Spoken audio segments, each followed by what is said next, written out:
kaibigan. Tapos tuturo tayo sa crane, anong tawag nito, mobile crane. Nagumana yung PTO, electrical blend. Wiring yan siguro, wiring to. Kapag nirektahan ko itong maayos naman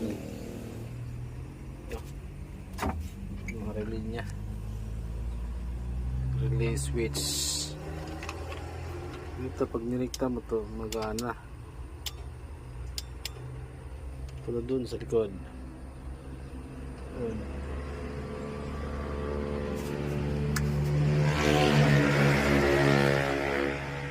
Tamba kami ng trabaho ngayon, Lunis.